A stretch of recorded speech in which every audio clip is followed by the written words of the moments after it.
Now it's a bit different. Why? It is because we didn't have adequate numbers at that time. That is why, in fact, personally, SLIIT, we want to produce IT professionals. When the universities were producing hundreds, we want to produce thousands. And we achieved that 2 years ago, and now SLIIT produces over 1,000 IT professionals per year. When you have such large numbers, then only the ability to what can you do comes. If the numbers are very small, then you have to, whether he can do it or not, you have to employ him or you have to engage him. But that is why I think, though some people don't like, it's much better. KDU, our defense, taking even outsiders and training, maybe at a price, doesn't matter, we also charge. Have the numbers more than what you require. Then I always now think that about 15-25% of the engineers should be unemployed. Right? Then only they'll start doing something. Otherwise they'll just give the job and very happy and leave at 4:30 at the end of the day. That is important. So I think it's very important what Nihal said, that what can you do, and we must have. Now his patents and so on, I was thinking, my God, after going to New Zealand he had studied so many things. No, I don't think he has studied so many things. But he said, charging of a capacitor, we teach in the first year, that is what he used for one of his patents. So it is a very important thing. Once, let me give the time. Once, the best of inventions are, you don't go for inventions, you see. In the inventions are far and few. Innovations are the thing, and that's where the money is. Right? iPod, Sony, those days Sony Walkman, then the personal or handheld computers, laptops. Those are not inventions, those are innovations. And that's where of course there's a difference in the definition for innovation and invention in Germany and in US. But I'm talking of the normal understanding.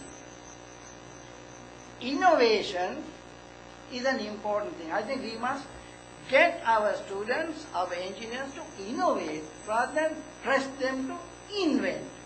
It's difficult to invent for one thing. Innovate. I was telling you, one of the best innovations one year when I was a young engineer or young lecturer was that thing called the bleeding bolt.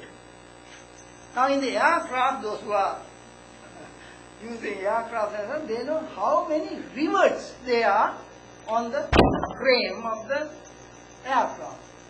And when they get, and aluminium, when they get damaged, you don't even see that it's damaged, unless you use some technique to check the floor. So one guy in UK, he made a hole into the rivet and put some dye, very hard dye. It's called FUCHSIN. That's what we test our insulators also, whether they are cracked or not. Fusin.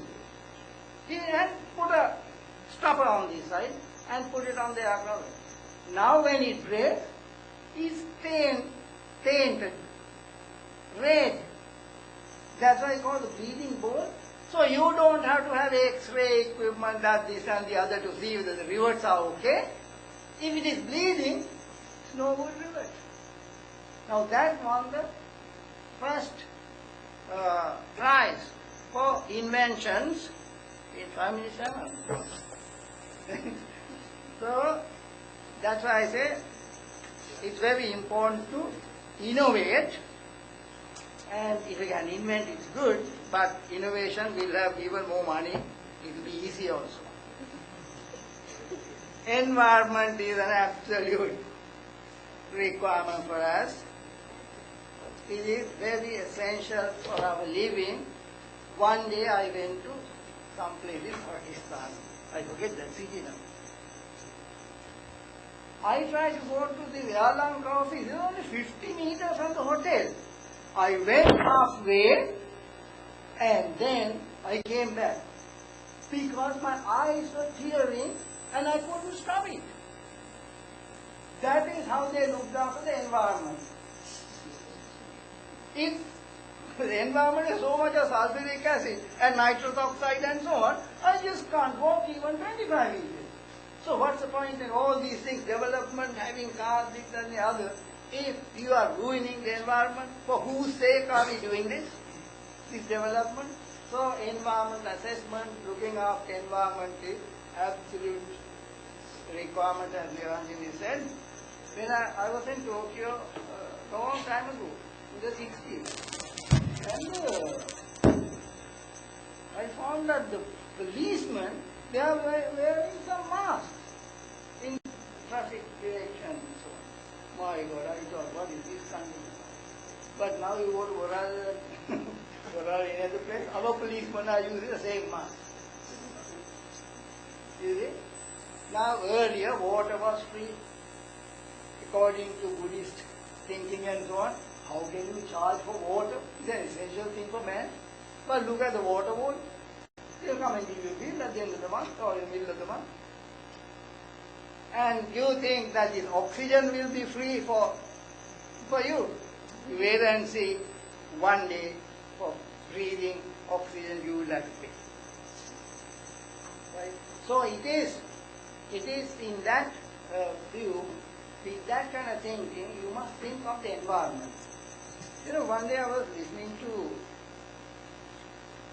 our minister, honorable minister, Partali Champika Ranaguru, my student. He said, these people are putting up all these high-rise buildings, 40 stories, then 60 stories, maybe 90 stories and so on. He says, this building will last how long? Now you think a building will last, plant life for a building will take engineering is 50 years. But buildings are existing for over 100 years. Right? Look at the Bogota flats. Even now it's being used near Dickman's Road. So even longer. And he said, what is the availability of electricity in another 50 years' time? Suppose there isn't adequate electricity, how are you going to get to your apartment? Are you going to walk? So he said in some countries, in some Nordic countries, they don't allow more than 4 or 5 stories. Whereas we are looking at we must have a taller building than this, go for that without thinking, without looking far. I forget the story, somebody, the son was going out of the field, matured and going out of home, asked the father for advice. He said, don't look near, look far. That's advice he gave. So I think in this, our life, we have to look far rather than look only near. And innovation, as I said, is very important. I went to Philippines and there was innovation seminar. And they said, give some ideas of the running of the Philippines, their city in the year 2050 or 2020. So many people came with ideas. I came with the idea. I got the first prize. I said, okay, let's stop all the vehicles and let the road run. Right?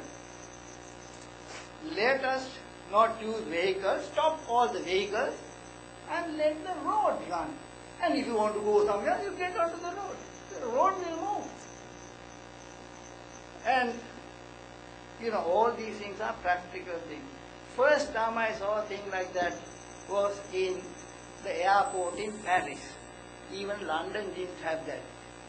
They had escalators, but they didn't have those travelators. Travelators now we have in our airport, they move at the same level. Whereas the escalators move upwards, but these. So if the road is made to move, why have all these vehicles? You just get onto the road and you go to the place where you want. And it's much easier to maintain that kind of system than having motor vehicles. So,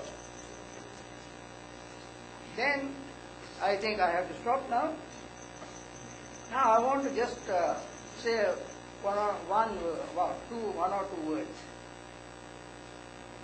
Communication is much cheaper than commuting. I said this many times in class. Communication is much cheaper than commuting.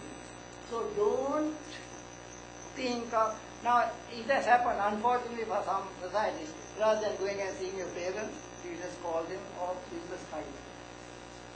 May not be a good thing, but it saves time, it saves energy, you can conserve your energy sources for a longer period, and so on. So that, and in fact, this is not just what I say, but in US, many of the IT companies, they allow a person to work from home. And some, you have to come only for 2 days of the week physically, otherwise you work from home. So we have to look at new ways of doing things.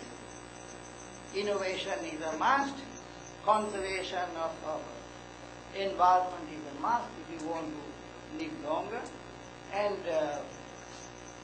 Priyanka is telling about the coal. So I also said so many 200 years for coal and 50 years for rail, petroleum and so on. I read in the newspapers, if I believe the newspaper that China will stop using coal in another 2020. I don't know if it's true or not. It's not. But the newspaper said, I don't know from where they got it. But okay, not 2020 because in China, those days there were no vehicles. I have been to Beijing, and now when I see the pictures, it's tremendous change and environment is really ruined. If you go on like that, you have to stop the use of that.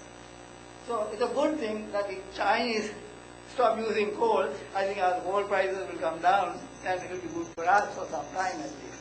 So that's the end of my summing up. I don't know whether I summed up what they said, but I said something. Thank you very much.